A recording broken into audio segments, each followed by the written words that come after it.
In today's video, I'm going to teach you how to record Google Meet. By the end, you'll know exactly where to click, what to expect on screen, and a few tips to make sure your recording goes smoothly. First, sign in to your Google account and join your meeting the way you normally would. This could be from a calendar invite or a meeting link, and it works whether you're the organizer or a participant with recording permission. Before you start, let everyone know you'll be recording and get their consent. This is not only good etiquette, it may be required by your local laws or company policy. Once you're in the meeting, look at the bottom right corner of the Meet window for the three vertical dots labeled More Options. Click that to open the expanded menu of tools. From that menu, choose Screen Recording. Depending on your device and browser, you may be prompted to allow your browser to record your screen, select which screen or window to capture, and optionally include System Audio. Take a moment here to choose the view that best represents what you want recorded. If you're presenting slides or a specific app, selecting that window can keep the focus clean. When you're ready, click Start Recording.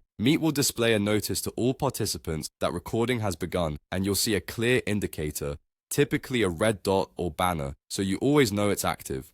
As you continue the meeting, speak clearly and avoid rapid tab switching if you want a consistent recording. If someone else needs to present, pause briefly while you hand off so the recording remains tidy. When it's time to finish, open the meeting tools again, navigate back to the recording controls and select Stop Recording. Confirm if prompted. The indicator will disappear and Meet will finalize and process your file.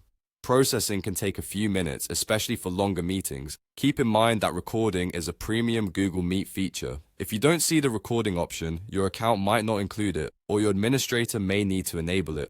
Once it's available, the steps you follow are exactly the same. After processing, the recording is saved to your Google Drive, typically in a dedicated Meet Recordings folder, and a link is emailed to the organizer or the person who started the recording. From there, you can share it with your team, add it to meeting notes, or store it for training. That's it. Join your meeting, open more options, choose screen recording, start, and then stop when you're done. With these steps and a quick heads up to participants, you'll capture clean, useful recordings every time.